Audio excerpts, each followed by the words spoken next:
Code 1 is a term used by law enforcement for either clearing a call as incident report made or as referring to the report itself.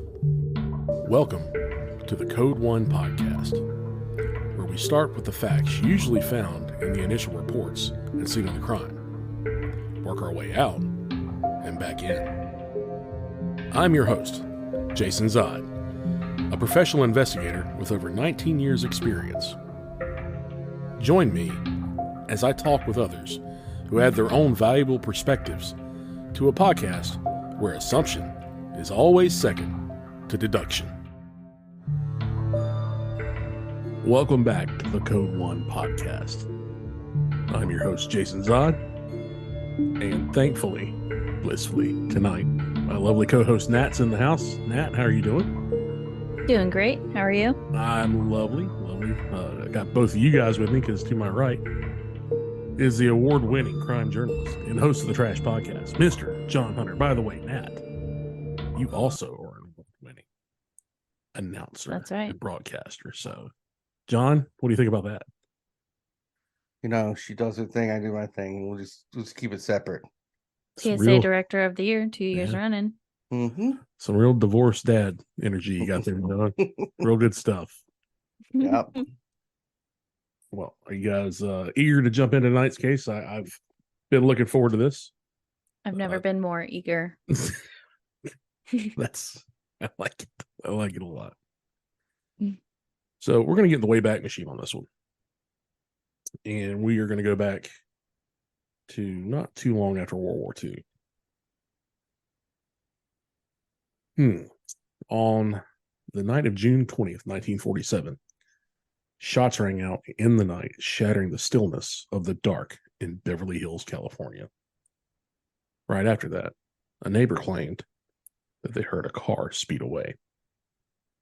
Police were called by an occupant of the house, an Alan Smiley, at North Linden Drive, to find a man in the living room area shot at least 4 times on the couch, clearly dead. Rounds from the murder had originated from just outside the residence, where a single shooter had posted at a trellis under a pergola and opened fire through a window from less than 14 feet from the victim. The weapon was a .30 caliber M1 carbine rifle, commonly used in World War II.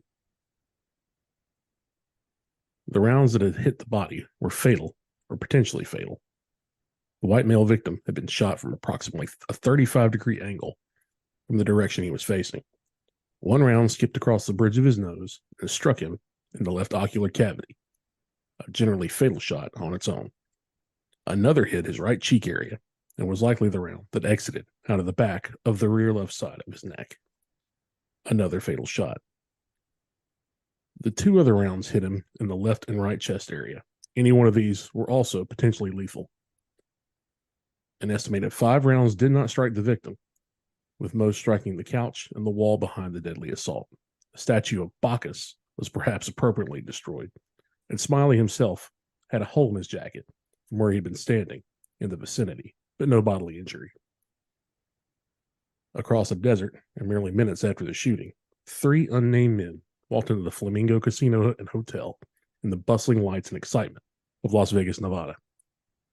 The men informed the senior staff operation that the ownership was changing. The owner, almost certainly known to these men, lied dead on a couch in Beverly Hills mere minutes before. That man was born Benjamin Siegelbaum, but he was also much better known in the papers and on the street by the people of the United States of America as Bugsy Siegel. So, that's my attempt at a lead-in. Very nice. Thank you. Bugsy Siegel. Now, even though this is a near 100-year-old case, 80-some-year-old case, this is a character that's Americana. This is someone who still is part of our folklore. And even, some folks in their teens at least have heard the name today. The story of Bugsy Siegel and his untimely demise, as it were, is actually really interesting. And I'd known in passing some of it before to an extent. But when you get down into the dramatics of all of it, it's something else. Nat, you kind of looked into like his humble beginnings, if you will. Mhm. Where'd he come from? How did he blossom? Well, he was born to two Jewish immigrants, Jenny Reichenthal and Max Siegel. He was born on February 28th, 1906 in Brooklyn, New York. Now, Max Americanized his name, correct? From I believe Siegelbaum? so. Yeah. Yeah.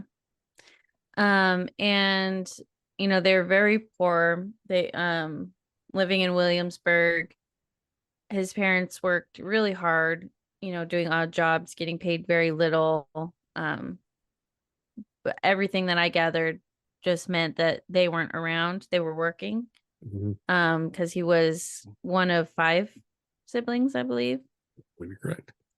And in this area it was in Williamsburg, it was around like 1918 is, the Irish and Italian gangs were both very prevalent in this area.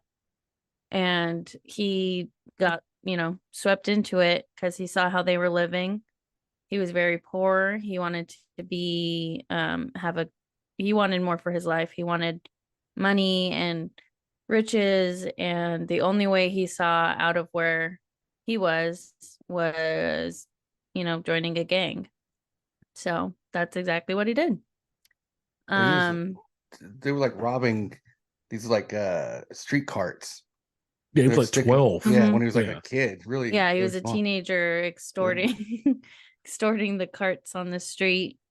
Yeah, basically, if you said no robbing. to him, he would basically set your shit on fire. Yeah, they had a protection racket, which is wild when they're 13. 12-year-old, yeah, 13-year-old kids. But at the same time, now, true to form, what I understand is they did actually provide the protection when needed. Like from rival gangs and stuff like that. So they did. But it wasn't a choice. No, it was protection. Protection is basically like insurance today. It's the same type. Well, just legalized racketeer. So I don't think that was like crazy unusual in bigger cities across the world. No. Because there's a movie called M, Fritz Lang movie. Mm-hmm.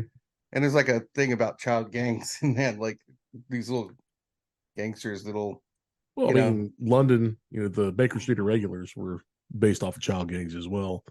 And Sherlock Holmes and Oliver Twist, all that stuff. But like 12-year-olds. Oh yeah. Crazy. Anyway. Sorry. Yeah, he was young. He was a kid. And it was just very clear that his family was just very poor and he wanted more out of his life, and that's the only example he had of not being poor was to bully people. Yeah, well, and it worked well for him. There wasn't much in the way of a stepping stone for a little Jewish kid who had no means of his own. He built what he had. Yeah. And he ended up having some interesting childhood friends. Is that correct, John? Yeah. I mean, are we talking Myer Lanksy? We are talking Myer Lanksy and Lanksy. Yep. To which they formed the Bugs Myer gang. Mm-hmm. He was a little older than Bugsy. He was like I think he was 16 or so. Yeah. But still very young. Did you hear the story how they met though? You know that story? You were telling me a little bit of it. So apparently like Bugsy was getting into like I don't know if he was fighting somebody or he robbing somebody, but he was getting ready to pull his gun out. And as he did, his gun slipped out, right? It's got a little kid gun. Yeah, he's 12 years old. Squirt gun. 12 years old. It's squirting bullets. He's getting ready to get it, but as he's coming around as he's getting ready to grab the gun, like Myer Lanksy comes around the corner, right? And he's like, he knows there's a cop behind him. He's like, stop, don't grab that gun, because as soon as you get that, you're going to juvenile. Going to the pokey. So like basically he stopped him, saved him, and he sees this like Jewish kid that's out on the street sort of doing the same shit that he's doing. and kind of took him under his wing that way. Is Yeah. Myer also a Jew-ish Yes. Yes. person? Yes. Yes. Yes. Yes. Myer Lanksy, what gave it away? I don't know. Uh, But these two end up being responsible for a group of contract killers. mhm. Murder Inc., baby. That's right. At least they incorporated. So they're going Yeah. LLC, I mean- but they're kids. It's funny that this stuff also came back later on in hip hop, Yeah. like their names. Yeah. Bugsy Siegel, Benny Mhm. Bugsy or whatever. Mhm. Anyway, Well, sorry. I mean, just look at the media and film in the last 20 years.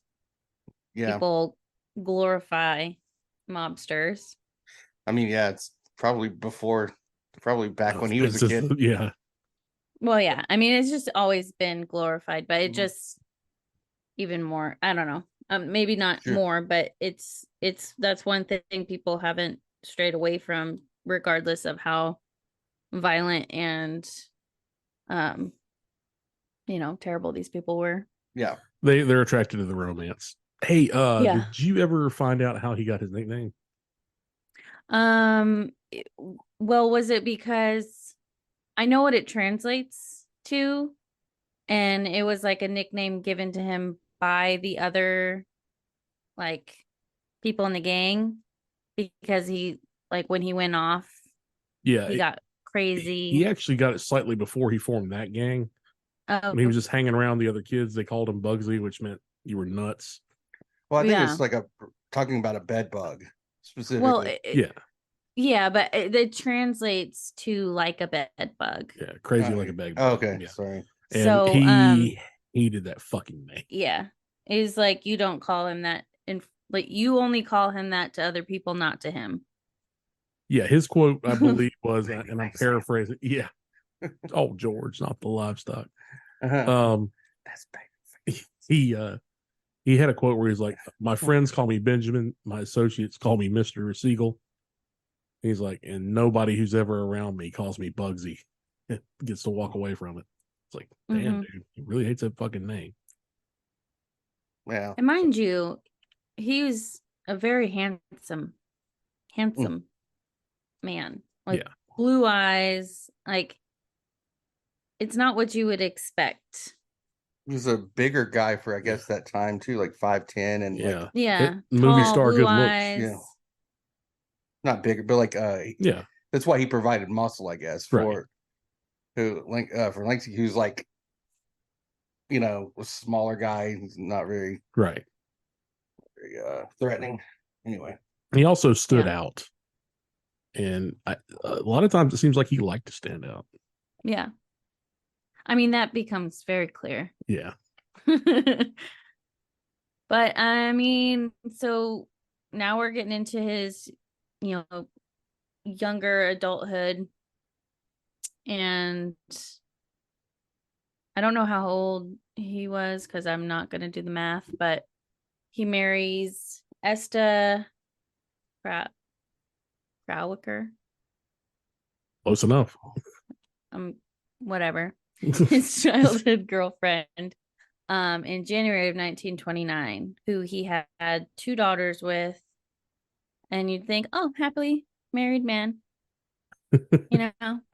happily ever after, but maybe he's just a little violent, Sure. You love the man you're with, I love him for the even good if times. even if he does start to openly cheat on you. Flamboyantly and openly. I mean, I don't mean that the other way, but just like there was no care. Extravagantly. Yeah, extravagantly. Almost silver screen style cheating at that point.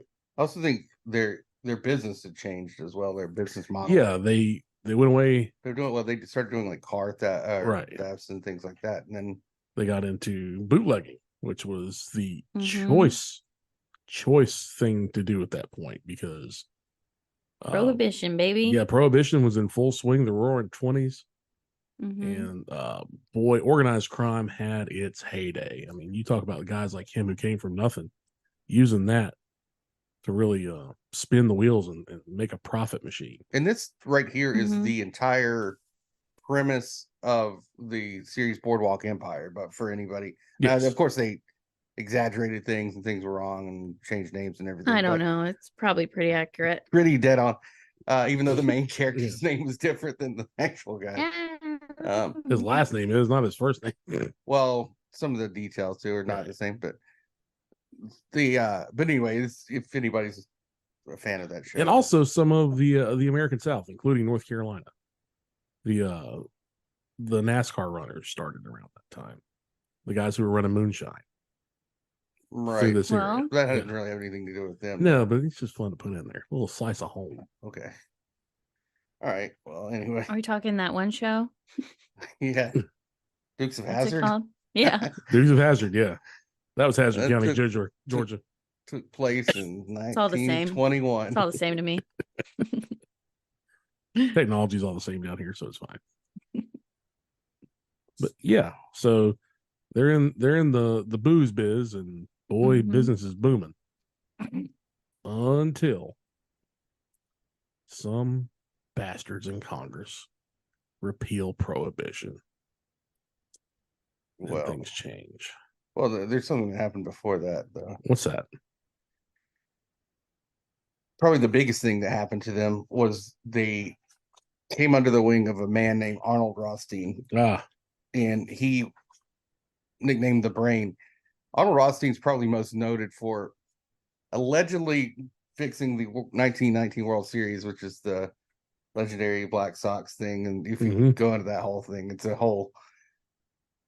his whole ordeal itself. But Rothstein was he was sort of I'd say a genius, a criminal genius, really. And he also He was an entrepreneur. very much so, but he also later on would do some things that got him weren't the smartest moves Out of favor. Especially Aberdeen, Maryland, Right. But that's having a great racetrack. But so he was also interested in bootlegging, and then he saw these two young Jewish boys that he thought Some young whippersnappers that could help him out. So they Well, came he got into like big business because he would take molasses from Canada. Sure, he was, and when the Italians would partner with him, and they provide the trucks. Yeah, and he was like arranging the shipments and finance. It was big business. But the night spots were still open, and this is where the speakeasies were coming in. They had to get those places filled with liquor somehow. So when you have the resources and the brains, and then you have the brawn, will, these two guys, you create an empire, literally an empire. So that happened in the the 30s. Well, 20s, early 30s, the 30s, but that was a big part of their legacy as well. Yeah, he and Bugsy was a big mover and shaker up to the point in 1931 he was rumored, I don't know if it was a fact, but he's rumored to be one of the 4 guys who executed a gentleman, Joe Masseria, in an Italian restaurant in New York.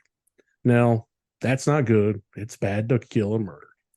But this particular fellow was the last remaining cog in a machine standing against a fellow named Lucky Luciano, who basically, after that death, took over the throne of the American mafia. And I mean the entire country. He became capo for America after that. And supposedly, Bugsy was instrumental in making that happen, which cultivated him a lot of favor and a lot of slack that Bugsy was all too happy to burn right the fuck up over the next few years. So, but they had run-ins, not run-ins, but they had sort of intersected at an earlier age as well. Yeah, they had been long-term associates. Yeah, and, their organization was good at getting the job done. Luciano knew that. It was all business and all. But he took a lot of shit for dealing with them because they were Jewish. Yeah, at the time, and Luciano didn't care. Well, nah, he didn't care privately because it was going to get it done, but publicly, they would, as far as in that world, they thought he was some sort of like a weakling, you know, which didn't work out for Well, certain it people was later. funny. He was perceived as a weak intellectual, and in that particular business at that particular time, that's exactly what it took to. He wasn't weak in any. He was smart. Yeah, that was the thing. He, But he also knew those two Mhm. didn't give a fuck, and they would do whatever they Right. wanted. They would do. He wasn't going to waste the right, obvious Mhm. assets to what right, he was trying to accomplish. Mhm. right. But he had kind of a problem with Bugsy, or they all did, after Prohibition was over. What do we do with Bugsy? Because we want to have quasi legitimate businesses. So Ship him. yeah, he Well, had Ship him out of state.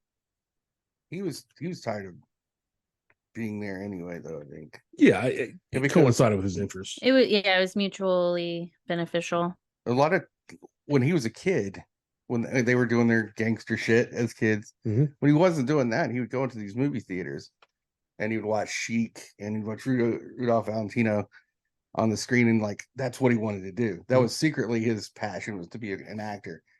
And so when he got the chance in the 30s, he was like, Right. just send me to Los Angeles. Right. And he went out there with a fellow named Mo Sedway, who had been a childhood friend of theirs also. Mo was Well, go ahead. He actually got the reason he kind of went out there was because this guy named George Raft, who was a sort of like this low level mobster himself. He he made one of the renditions of Scarface, one of the 1932 version of Scarface. Again, the idolization of these mobsters. So this guy, when he made this, he became this like poster boy for mob movies. And Bugsy wanted to be the guy that, be an actor, mob guy, being mafia himself. He wanted this guy to get him a screen test. So that's sort of the guy that brought him out there unofficially. Anyway, so. Yeah, no, I mean that's had to have an end. Mm-hmm. And I'm sure, since Lansky wanted to expand westward, clearly Luciano did too. They wanted to put their hooks in wherever they could. LA at that time, I think, was considered an open city, and they wanted to, kind of get as much as they could grab up. Yeah, exactly. As fast as they could. And they figured, well, here's this guy. He loves acting. He loves all this other shit. We just got to send somebody out there to kind of at least keep the numbers honest for us. And that's where Mo Sedway came in. Mo was very good with that kind of thing. You also have to think this is the same, nearly the same Los Angeles that we were talking about with the Black Dahlia, Yeah. A little different, right. but a little before that. But this is not the, the Hollywood that we know. This is the emerging, like there are stars that are now being born.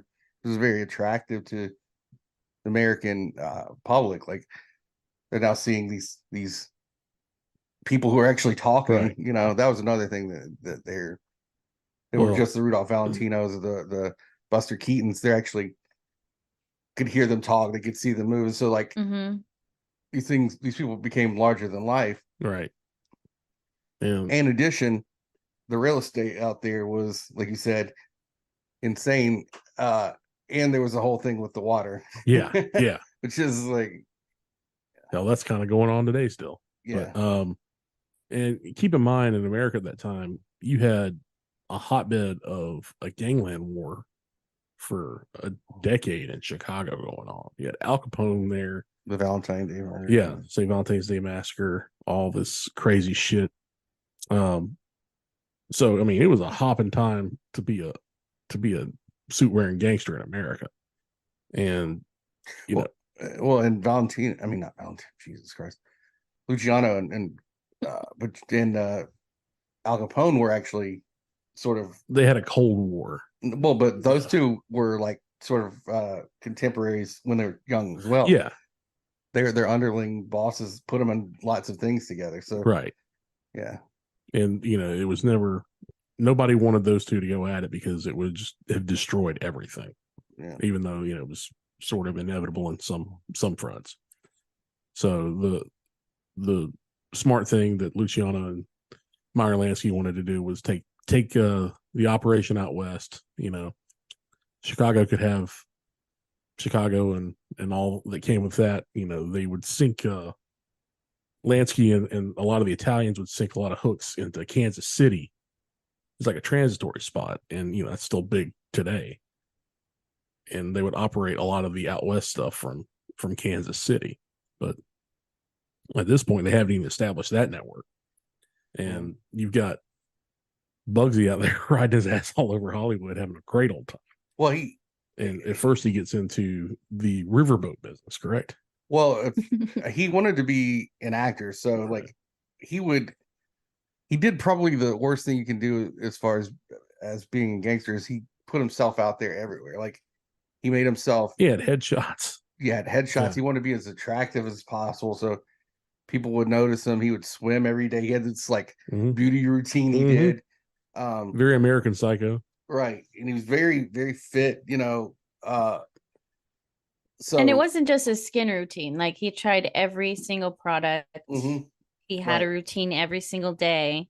He had a sauna. He had the nicest clothes. Like he was very flashy. He had the nicest clothes, the nicest accessories, cars, women. His house, his homes were. Yeah, I mean, he was loud. Right, yeah. And again, this is probably the first person in the mafia that you're gonna ever that was that flashy, that noticeable, because and wanted to be. Yeah, you see it now some occasions, but and so not only that, but he also loved to he loved to gamble as well. So he did like to gamble, but that also came from later on. He did get into the horse race wire. He got into that early on in Santa Anita and Agua Caliente, as well as being he was in the track dog racing in Culver City and Tijuana, which I guess he set up some of the Tijuana, like the first big Tijuana shows. I guess it was a lot different than when you could sort of the border stuff was a lot different. Yep, not now. Won't stop him. He took over the legal gambling operations in Redondo Beach, and he had a floating casino that was 3 miles off of the shore of Santa Monica. Yeah, he got by with that for quite a while, and they finally shut him down. Like the international waters is 8 miles, Bugsy. You can't go like 3 miles out and do what you're doing, because it wasn't just gambling. He wasn't prostitution as well. Oh yes. Oh yeah, of course. Yes. Those guys were all in the they had perfected that establishment in New York with the speakeasies. Yeah. And he was buying all these hot spots up, hotels, hot spots, getting into that. He also had this racket where he would get the studio heads to pay off money to prevent the union strikes for the extras and the Teamsters. So kind of funny. Good old Teamsters union. Yeah, well, hey, more things change. He got big into construction as well. Well, hold on, before we get into that, he kept the amounts to a minimum though, because he didn't want to just get the money. He actually wanted to be an actor, so he was getting like favor for that as well. And he also wanted to be able to, at the time, kind of put the squeeze bigger and bigger. So he did look ahead to that. Well, he's like, hey, look, we're just gonna need whatever amount. And he's like, but like I got these screenshots. If you got a chance to look at them, that would be great too. Like it was just a way to really kind of push his. I read this script. Yeah, it was really good. I think I'd do good in that. Yeah. To my knowledge, he never got an on-screen acting job though. He was. Did you ever see The Wizard of Oz? I did. He was the scarecrow in that. That's not true. Yeah. Nope. He was the scarecrow. Although the first Tin Man was Buddy Epson. All right. Well, from Beverly Hillbillies. the first They scarecrow had was to Bugsy Siegel. So no. yeah. Again, like so he really was really getting into the life there, and not only that, he wanted to be friends with these people. He started hanging out at the Trocadero, which is Mickey Cohen. Yep. A name from the past. Yep. Co-owned that. We heard from was this the Black Dahlia. Yep. Mickey Cohen. Mickey Cohen had to tolerate and be nice with Bugsy. I think everybody who we interacted with Yeah. Had to. had to do that or they would be killed. You're right. So But so some of the names that he would hang out with, and you may not know these. Cary Grant, Gary Cooper, a guy named Frank Sinatra. Yeah. Who's that? Fred Astaire, Clark Gable, and then he was hanging out with. Never heard of him. These guys didn't really go far. They owned a studio. Jack Warner and Louis McNair. But Is that like the CW? Yeah, they were like actually like Ion. I don't know if you remember that network. But yeah, and then like all these people flocked him. They would hang out with him. They wanted to be part of what he was doing. They liked his glitz and glam, and they didn't take it serious that he was a mobster. Right. I think they also knew that could maybe get them some favor with the studios as well, because like if he was friends with these people, he liked them. What's he gonna, if he's willing to just hold the stuff up for his own headshots? What's he willing to do? People also just like a bad boy. That's true. That is true. Don't we all? That's a story. Like people always say, like, tale as old as time. Like, why do you have so many friends, John? I'm like, this people. Yeah, I'm such a bad boy. Such a bad boy. Yeah. Well, he eventually started focusing away from Los Angeles when a little beauty caught his eye around 1945. And a beauty with a booty. Yeah, well, he'd been doing stuff in construction, either being like team sorting or just actually trying to get some things built around the LA area. And then across the desert, they're shown a gem like no other, a failing project called the Flamingo Casino and Hotel. And he said for the low price of, I believe he said like 1.5 million.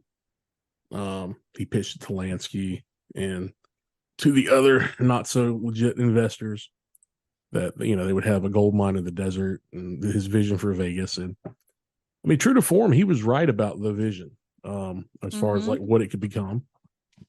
He figured out a lot of the practical applications, the drive distance, what it would take for supply chains to get there, all that good stuff. He really got into it. But unfortunately for Bugsy, he did get approved for this. Everything came through. He got the high and mighty okay. And then he started doing what Bugsy does is he gets a lot of money. He gets stuff for all these costs. And then he kind of just starts stealing. He got a little cocky with the mob. Yeah. He's like, these are my buddies. They won't care. And, no, I think it was more of a, I'm invincible and nobody can touch me. I think he still had a little bit. If he really thought that, he would have been far more brazen than he was before. I don't know. All the reports I've heard and read was that he was pretty brazen and like pretty like acting like nobody could hurt him or touch him. Yeah. Well, the people around him, yes, but he knew that if word got back home, Well, you got to think he was intimidating to people. He was. He also, he knew he had bosses. Well, in LA though, he was like asking all these actors and everything for investments as well. Yeah. And he never intended to pay him back. Yeah. Well, that's fine. They all started noticing that as well.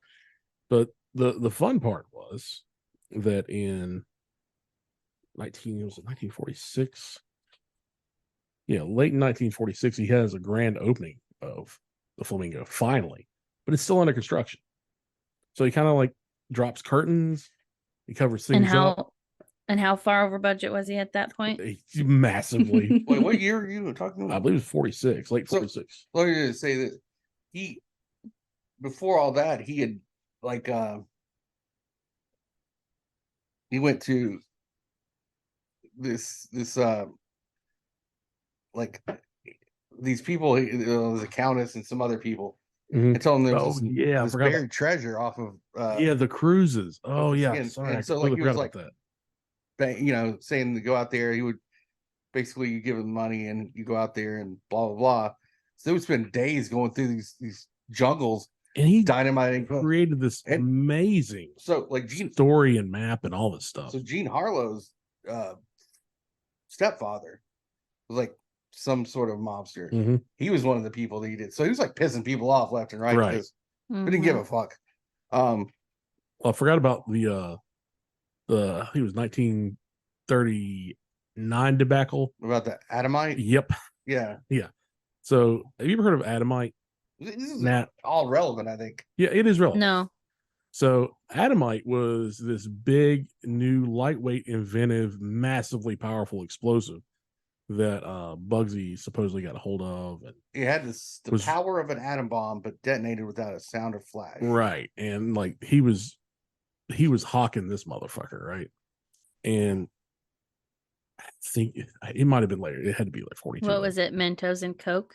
Yeah. Well, he gets this buyer, this set of buyers, It was 39. 39, and they're kind of serious dudes, and when the test doesn't go off so well, they don't like it so much. And that was Benito Mussolini and some members of the upper Nazi party. It was Hmm. Joseph Goebbels Yeah. and some other Yeah. people, and Goebbels Mussolini. is enough. Mussolini and Goebbels is enough.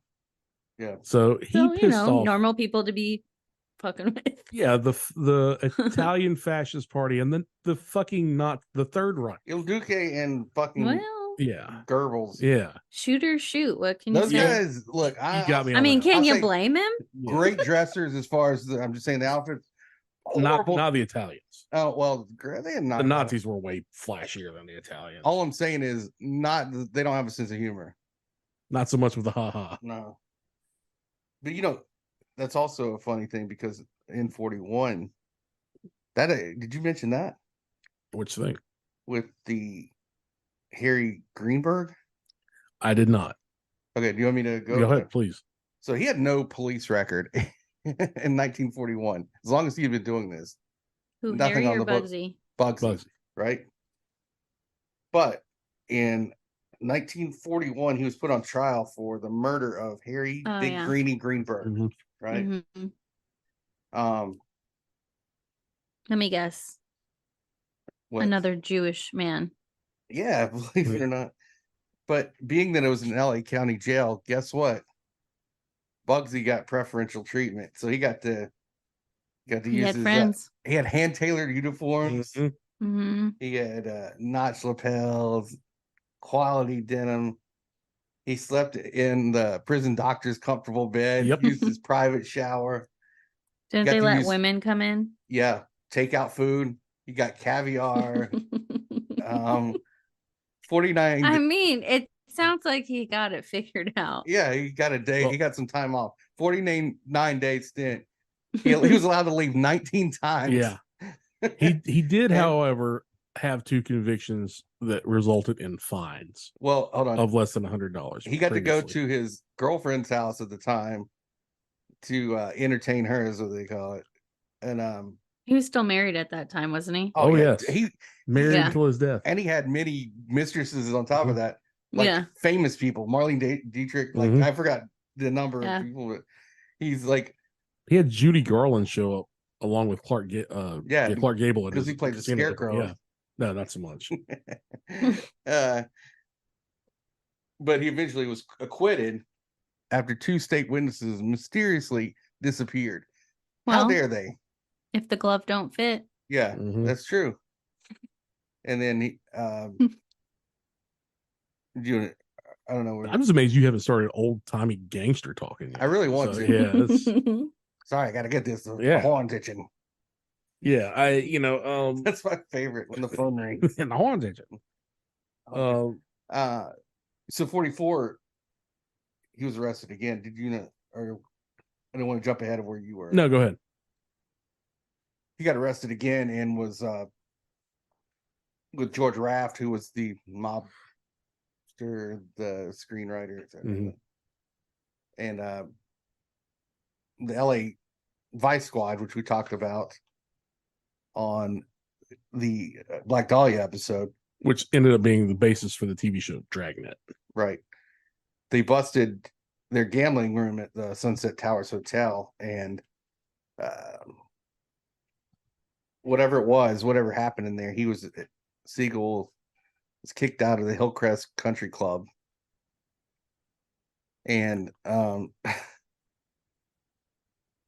so his family started getting a bad name there. Edward G. Robinson's son was teasing his daughter. Yeah, Ash. see?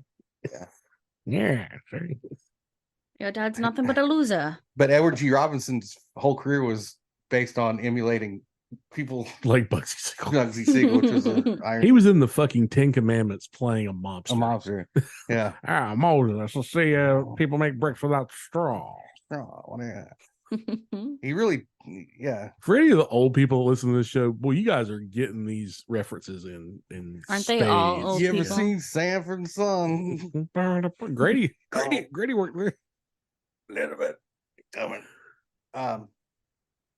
So he was getting bad press, and they wanted to get the fuck out of town. They didn't like him so much in Tinseltown anymore. So there was this old sawdust town down the road with wagon wheel. And the world's coming to an end. Yeah. And they had this idea for a carpet casino, grandiose carpet casino. But less suited for the sandy desert, more Right. Monte Carlo style. And this was the time to do it because cars were coming more accessible, people were driving more, people were coming home from war, and it was just remote enough to keep the shit they were doing on the end. It was a new playground for people, and one of the reasons that brought him there too was a woman. No. Yeah, named Virginia Hill. Hall. Hill? Virginia. Pretty sure it's Virginia Hill. Yeah. Sorry, that was a You're messing with misprint. me there for a second. No, you're right. Dead air. That was his girlfriend. Oh, I don't know what to do with my hands. But yeah, He was quite a smitten kitten for Virginia Hill. Yeah. She ended up She was being his main basically the squeeze. female version of him. Yeah. And she had more than a few contacts to illicit and dangerous folks before him. So he was just wildly attracted to her. Wasn't she keeping the books for the Chicago?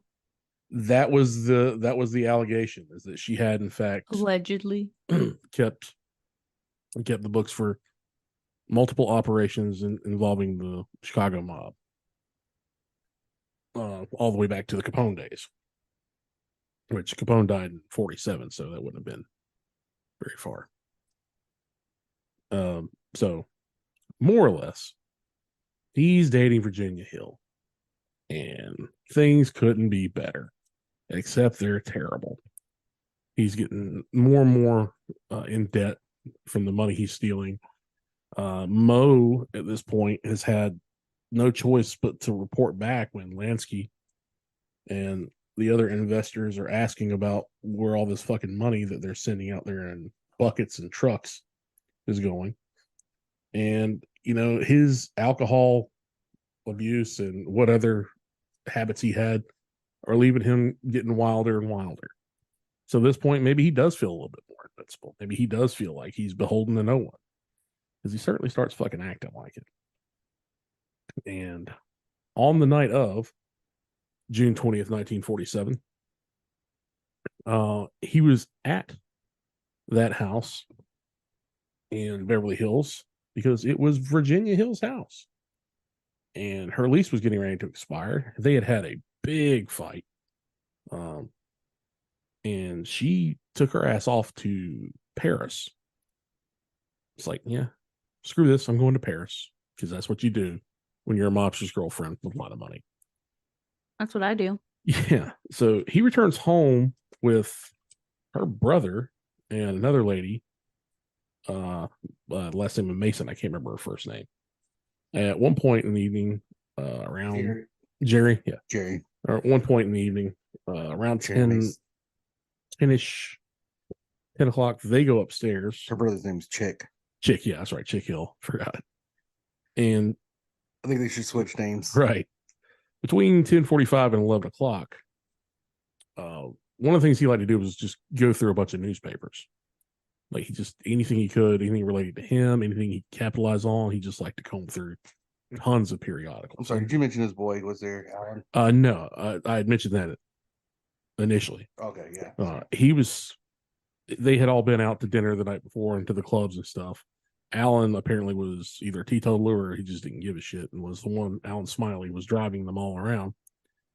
And so once they're back at the place, the other Hill and his lady, Ms. Mason, go to bed. Alan Smiley's still up with them. They're smoking cigarettes and talking about slapping dames, whatever dudes did back in the day. He's going through all these newspapers. Right. Yeah, on her couch. When from, as I'd mentioned before, approximately a 35-degree angle to the position he was facing, shots ring out through a window. The shots are from a .30 caliber M1 carbine rifle. There were 9 estimated shots in all. 9 shell casings recovered. The rifle appeared to have been propped up using the assistance of a trellis, which is part of the structure right outside the window. Clear shot, less than 14 feet away. It looked like someone who was very proficient, according to an FBI article later, or a memo later drafted for an opinion on the forensics, that it was someone who was very proficient with the firearm. And they had riddled him with 4 active shots from an M1 carbine rifle, which is not the absolute most accurate rifle in the world. I mean, it's something that's going to be able to instinct shoot very fast. But if you're familiar with that weapon, you can drill somebody just like Bugsy got drilled. The shot struck him. They believe the first shot was the eye shot where it went across the nose. There's a place that snipers like call the apricot. Are you familiar with that, Nat? No. The apricot is that club you hang out at? Yeah, an apricot shaped. I've never heard of it. I don't know on a target snipers use that basically kills the CNS. Like if you shoot someone in the apricot, that's it. It's just lights out. They're gone. Mm-hmm. And that's what anyone who's sniper or rated expert marksman, something to that effect, is going to go for with a headshot. Well, that aim from that angle is an apricot shot. And the fact that it's a .30 cal and it went across his nose, that means that was just about as dead center of an accurate shot as you're going to get with that weapon. The second shot was likely the cheek shot from the impact of the head going to the side. If you look at those crime scene pictures, you can see that I sent you. Mm-hmm. That, you know, the succession was likely the shot to the head, the shot to the cheek, you know, that's bang bang, and then, you know, a small repositioning with less than a second, and then the 2 shots to the upper torso and the chest. Both lungs were perforated. I mean, any one of those shots were a kill shot. Yeah, I mean, the photos are pretty gnarly. Right. And, you know, this is the awful thing. This is, you know, how I've been around comedians too often and around you guys just too often. The first thing I saw when I saw the picture, it's in black and white. He's dead. He's laying still all looks over. Handsome. Yeah, still looks great. I'm like, an old Rodney Dangerfield joke came up. It's like, hey, who shot the couch?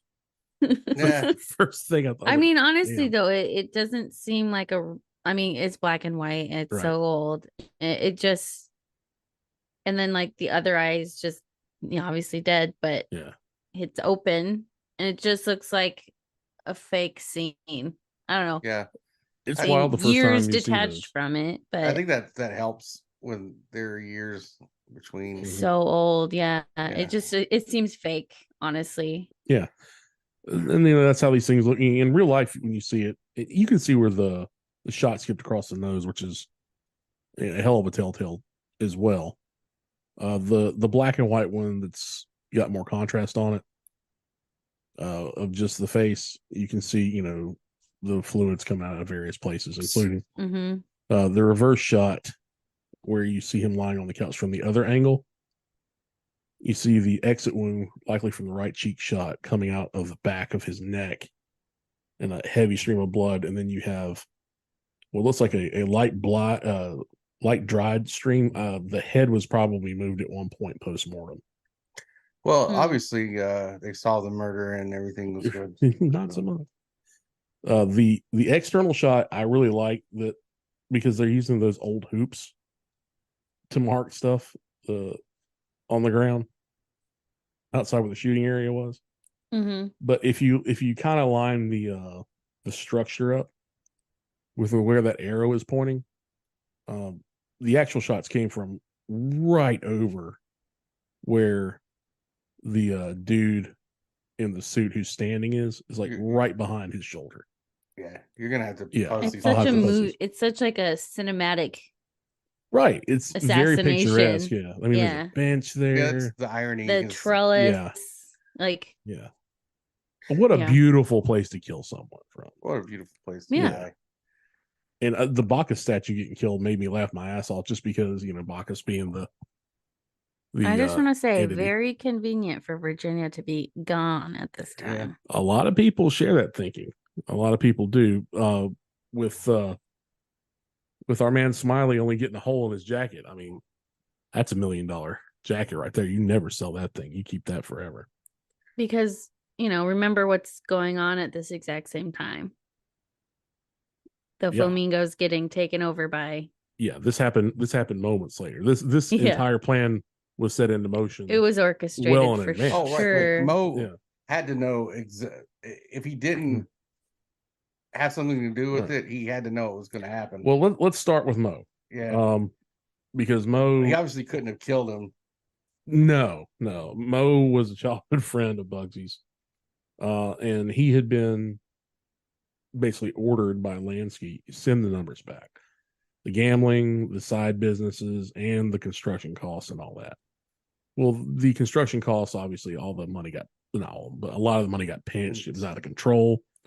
However, in 46, there was a meeting in Cuba to see if they were going to, between Lanksy and some other parties, that they were going to whack Bugsy. Then they said, no, let's give them a chance. And in March, the casino started turning a profit, turned $250,000. By that point, Bugsy was so out of control and his ego was just, he'd set everything up. So they really didn't need Bugsy anymore. He was just a cartoon character. He was a poster boy. And he had been stealing. Oh yeah. So mean, they got what they needed out of him. So he priced himself out the job, if you will. Well, and in addition to getting the Flamingo up and going and profitable, he also bought a shitload of acreage. Yep.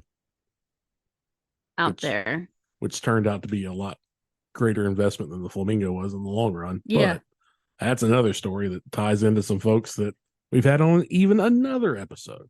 And just so everybody knows, it's the Las Vegas Strip now. Yeah. That's what he bought.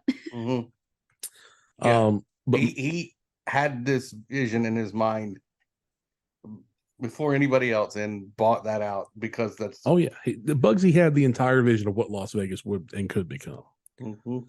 So in March of 47, about the time the Flamingo was turning a profit, Bugsy had a little meeting without Mo, and it was with his other head guys. And he found out Mo had been telling Lanksy all this stuff. So he said he would have him killed and his body chopped up and put in the Flamingo's kitchen garbage disposal. Well, Mo was immediately told about that after the meeting by at least two of the parties in the meeting. So he called a guy he knew named Matthew Panza, but Matthew had another name. Matthew's name was Moose. John, would you or Nat like to talk about Moose Panza if you know about him and his special relationship with Mo? He was Were they lovers? banging Mo's wife. Yeah, he Oh. was. That's what he was doing. Yep. Well, with the guy with a name like Moose. Yeah. Mo mean- had been you're married for not a gonna long have much time. competition. So. But he had an agreement with his wife. They didn't keep secrets from each other. And Moose and her had been a long time thing. In fact, Mo had given his blessing that after he died, that his wife B would marry Moose. So, I mean, I guess they were about as tight as you get. I don't think she was. Pretty progressive Right. for them. Right. At I that Very time. progressive. don't think she was with a guy named Moose around. So, Like most wives would have been, probably beaten to death. At so that time. Moose Well, had there's been, also a thing. I'm sorry. yeah, I'm sorry. There's also a thing in the mafia world, I guess, that a lot of times these guys had beards, had wives that cover for them for Mhm. being gay. Sure. So Yeah. I mean, that was completely forbidden. So that could Yeah. have been the case as well. They'll Yeah. get you killed. I know that did happen with The Sopranos, that No. real life situation.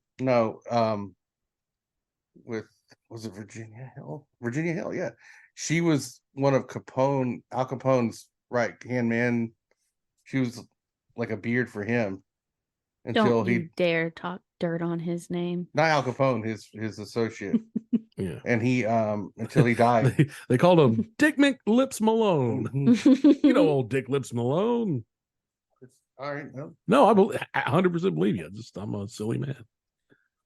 So, yeah, Moose came from back east out to Los Angeles to be around Mo. And the word was that Moose practiced with the M1 carbine 30 caliber rifle. And at the behest of Mo, after getting permission from the higher up and the blessing, went and did in Mr. Bugsy Siegel. Now, B's son Robbie reached out to the Beverly Hills Police Department much later on to see if Moose had ever been considered a suspect. And their response was, according to him, it is in the best interest of the city of Beverly Hills not to speak to you, which I found interesting. But a lot of this is conjecture and people talking. So Joe Epstein, what's the guy's name? Joe Epstein, Coke. a lot of islands. That was really his name. I believe you. It's kind of funny. Yeah, it is. So that, Moose and Mo, if you will, that's the speculation on their involvement in Bugsy's death. Anybody want to take the next one? You got one that they want to talk about, a good suspect? I really don't. I've always sort of just accepted that it was a hit somehow because of the weapons used. Mm-hmm. And the reason that being just going through the history of the Luciano family, they were, well, in the younger days of his family. Oh, no, I think before he started the family. Anyway, the mafia was expelled from Sicily by Mussolini, Mhm. and there was always this vendetta against the Italian or the Mussolini and the mafia, right? When Luciano was in prison, they got him to, basically they were worried about like Italian and German people Prison coming gangs. well, basically gathering information through criminal ranks and sending it back to Italy, etc., right? Mm-hmm. Or Germany. So they got him to basically like watch out for them, and in exchange, they like moved him to where he wanted to be, right? Well, after he got out, they allegedly made this deal that like, you go in and help us get Sicily back in the war, you can keep the weapons. You can keep what we have. So timing wise, just fresh out of World War II, Works out. Yeah, works out. Mm-hmm. So I don't know. You're using an American military rifle on a mob hit. When have Americans ever done that before? Yeah. Or since many times. Yeah, it's certainly a lot to consider. a lot of people, I think we all share the same sentiment here that he was going to get killed. It's just a question of by who at some point. Yeah. I got a couple more interesting ones. And going back to Virginia Hill. Jack Dragna, is that one of yours? Well, that does play into one of them. And it's a complex thing. The Chicago mob, of course, we know their affinity with and familiarity with Virginia Hill. Were funding and financing, or funding and building the Dunes, which was another casino in Las Vegas around the time of the Flamingo. Wasn't nearly as extravagant, and it didn't have nearly as many amenities or whatnot, but it was still competition to them. So the allegations in that particular case are that Hill was informing of when Siegel was going to be in the home after a long intel operation, and that she got the hell out for Paris knowing that the hit was coming down. Strangely enough, she did die in 19 or somewhat later in Paris of an unspecified overdose at the age of 49. So and she had a few suicide attempts. She did, but this was explicitly labeled an overdose. Okay. And not there was no note, there was nothing other than overdose. Which goes back to more organized crime. There was a guy named Jack Dragna who ended up being the real capo of LA for a long time. Like, he kind of supplanted a lot of people out of their territory in LA. He was the Italian arm. There's a dude named Eddie Canizero that was a dude called the Cat Man. Mm-hmm. And he was a former employee of Jack Dragna. He was a longtime employee, and he confessed on his deathbed that he was the one, and he was picked because he knew Siegel, and he wouldn't make a mistake, shoot somebody else. He whacked people before, and that was his deal. He also confessed to killing several other people, I think 7 others. But there was a problem with his story in that the way he went after he said he killed Siegel would have been the wrong way in a vehicle, according to the witness, who, by all accounts, the witness heard this car going a certain way. So I don't know how reliable that is. And who was the witness? Do we know? The witness is unnamed to this day in the public record. It's maybe probably Virginia's brother. Well, if I was him, I would not have seen or heard Jack. He actually is one of the suspects as well because of the domestic violence between Bugsy and Virginia. Mm-hmm. He would slap her around quite a bit. Let's see here. And one of my favorites is when I just looked at the crime scene, and I'm just kind of taking it in, what happened, looking at the angles. Before I even knew who this guy was, before I'd ever heard of him, one of the things that got me was it was an M1 carbine, 30 caliber, World War II vet, given the timing. This is someone who is good with this weapon, familiar. They know how to take care of it if something goes wrong. There's a lot of confidence in this, and the first 2 shots counted. The second was whatever, and the last was a volley so they could get away. It was just to make noise. And that's what I read as a homicide investigator, because of the weapon, the placement, the setting up on the trellis, the time of night, all this stuff. And there was a guy named Robert McDonald. Robert McDonald was an interesting fellow, and he didn't pop up a whole lot till recently. Robert McDonald had served in World War II. He was an expert marksman with multiple rifles, including the 30 cal M1 carbine. Jack Dragna had supposedly collected or bought up the debt from around the area where Robert McDonald had gambled away up to $30,000. He had drug and alcohol problems, and Dragna had known his mother-in-law from City Hall and found out about his past, his World War II service, his substance abuse problems. And he goes through, like, who's this dude? Who knows what? He supposedly bought the debt. And he also lived less than a mile from Virginia Hill's house. Jack Dragna owned a 30 caliber M1 carbine rifle. And basically, if he walked across a golf course, that was the only thing separating his house from Virginia Hill's house. 10:45 to 11 o'clock at night. Back then, the street lights are on, but there ain't that many of them. On a golf course, he's in dark country. There are no witnesses there. This is very much the type of person I could see shooting another person in that style with that weapon expertly and efficiently and getting the hell out of Dodge, because this is the kind of person that had done it before. He had possible motive to do it, with his state being what it was. And afterwards, 3 months later, he had killed himself and his wife in a murder-suicide with that very rifle. No ballistics comparisons were ever known to be made. Any inquiries into this particular person and their connection to Bugsy Siegel were shut down or not responded to by the police. And everything just went out to nowhere. So is it suspected that the police were paid off?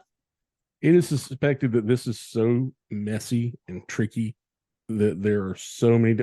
I'll tell you what, another thing with Mr. McDonald, people allege that his name was kept out of it partly because Howard Hughes worked with his father closely for many years. So there are fingers in every pie. It's just a muddled shit bag. Look at it. And who stands to benefit, right? Cui Bono is the first. Right. And I would think that it's just what a crazy coincidence that he dies minutes or whatever, however the time frame is between that and the casino. Well, we all know who ordered the hit. Right. Yeah, I mean, I think, but as far as who pulled the trigger, though, but the trigger's a mystery. The killer is not. That's what I'm saying. Does it matter? In a way, like, I think they just always matters. I think it matters, but it doesn't. I don't think there was a necessarily. It's not like a big mystery about why. Yeah, but I don't think guy died. I don't think it was a who personal. Benefited. Whoever shot him was ordered or paid to do it. Right, and I don't think it was a personal thing. Like, and just for any of the listeners out there who are wondering or thinking about it, save you a little Google time. The M1 carbine was designed for a 15-round magazine. It was redesigned for a 30-round magazine effectively. There's been all kinds of janky things over the years. So this person did not just pump and dump and empty an entire magazine into this person. This was done deliberately and professionally, as far as someone who was capable with this weapon, someone who knew what they were doing, and someone who knew what to get out of it. Now, do I think it was a professional assassin? I don't know, but I will tell you this person was capable with that weapon. They did not scare or stutter easily. They knew what was going down and what to expect. And so, for my money, I think McDonald's your most likely suspect. That's just me. I don't know. I think the big Moose. Moose is a great suspect. I think supposedly he broke the stock off, left it on a roof. Yeah, I think, and then threw the barrel into an ocean, which is a very mob thing to do. But I don't know. I feel like Moose has more of a connection to why Bugsy was killed. Yeah. Yeah, I think so too. But it could have just been somebody that we don't know. Entirely possible. Out of all the suspects, the guy who I like the most is Robert McDonald. Dude, what about those guys that had that meeting though? You think they had something to do with it? I don't know, man. People have meetings all the time, dude. Yeah, and then people die like that. Yeah, given the scene and the forensics and the body and the state of everything, my money is presently on McDonald. I'm always open to new information and being convinced and changing. Well, here's an interesting little tidbit. Mhm. Not tidbit, but like he wanted to be a movie star, Mhm. and all these years later, there's all these fictional portrayals of him. Like he's Oh yeah, he He's a is star. effectively a star. and what was 44 years later after he died. You brought up something very good, Well, very cool about it in The Godfather. Well, I'll say, hold on. Before that, 44 years after his death, they actually make a movie called Siegel. What's that what it's called? No, Bugsy. Bugsy. Yeah, Bugsy. Warren Beatty. Yeah, Warren Beatty, and he none of that shit's accurate in that movie, but you want to. Might be. Well, You, according to you weren't there. True. You don't know, motherfucker. But one of the interesting things, and I tried to figure out this beforehand, and we were pretty dead on. Looked it up. If you ever seen The Godfather, spoiler alert if you haven't, there's a scene where the 5 families get taken care of, and one of the guys, Mo Green, who was not nice to Fredo. He was not. He was not nice to He had to Fredo. slap him around all the time. Sometimes he's banging cocktail waitresses doing it Two at at a time. time. Fredo, Mo Green Keep him in line. in the movie is he's running Vegas for the families, right? Or he's out in Vegas. Fredo's out there. He's making him look like an idiot. Whatever. Mo Green gets shot in the eye through his glasses, which is all-time great scene. And a real shock to the actor. Right. Because he didn't know there was a squib in the glasses. Right. Anyway, that character, Mo Green, was based on Bugsy Siegel. And just pretty awesome. And he gets mentioned in the second part as well. Right. Not by name, but lots of like an homage. Right. Hyman Roth, who's based on imagine Rothstein. Rothstein. Yeah. Is talking about how there's not even a bench or anything in that town to commemorate his name. Yeah. He created it. He had the vision. He made it all happen. True. I'm gonna solve that. You're gonna solve it for Las Vegas? I don't think Las Vegas I'm wants. just gonna make it right. So Are you gonna go I'm gonna tag put a plaques bench? on everything. You're gonna go tag a bench in Vegas later this month. Yeah. But he also Mo Green, Mo bitches. he was in that movie Mobsters. You were talking about that earlier. Yeah. The Christian Slater, Sean Penn movie. Yeah, Slater played Lucky Luciano and Patrick Dempsey. Slater was the Italian. Bugsy Siegel, Richard Grieco. Richard Greek. Oh, Greek was the Jewish Yeah. guy. What the fuck? I watched the movie like a billion times back in the day. He did have the most movie star good looks out of those guys at the time, though. I guess, man. Even though he's Greek. But yeah, Armando Sante played him in a movie called The Marrying Man. Oh, geez, that's right. That was Alec Baldwin and Kim Basinger. I forgot about that. Yeah. Michael Zegan on Boardwalk Empire, which is pretty awesome. So yeah, America hasn't lost steam on Mob romanticizing City. mob. Mob Bugsy's City is Ed Burns played him. Yeah. Bugsy's still part of our mythos. So Joe Montana. How the fuck did Joe Montana play him? Joe Montana or Joe Montana? Both. Joe Montana looks They both like played him. Yeah, and yeah. Anyway. Yeah, I think we beat this dead mobster. Guys, this is a fun case. I'm glad we did it. I know we had another one lined up, and you convinced me because we needed this. We needed to drag it out of the muck a little bit. Do something fun. I was fascinated with that world anyway. As everybody is, but you tell the guy after you're dead to marry your wife that he's been. What the hell? He was probably gay. He didn't give a shit. No, he was clearly banging other women. That's the thing. Mo was definitely banging other women. Well, are we sure? Yeah, we aren't sure. Well, I wasn't there. You got me there. I think his name was Mo Bitches. Is what his name was. Mo Bitches. Mo said way. Mo said way. Said way. This wasn't scary, Sorry, but it is unsolved. So it is unsolved. They're still out there. yeah. I want to thank you guys very much. They're Yeah. extremely old. If Some they're alive. 161 M1 carrying Yeah. crypt keeper looking son bitch. Beware the ghost of Moose. Yeah. That's right. Like you really maybe about 80 would be about the youngest you could possibly be. Not even. If you were 90s. a child. Wait, what year was that? 40. 47. Yeah, you could be in No. your like 80s. Anyway. I mean like early 80s. Harrison Ford did it. Any 80, All right. I don't know. You guys are you're the best. Folks at home, wherever you are listening to this, I appreciate you coming along for the ride.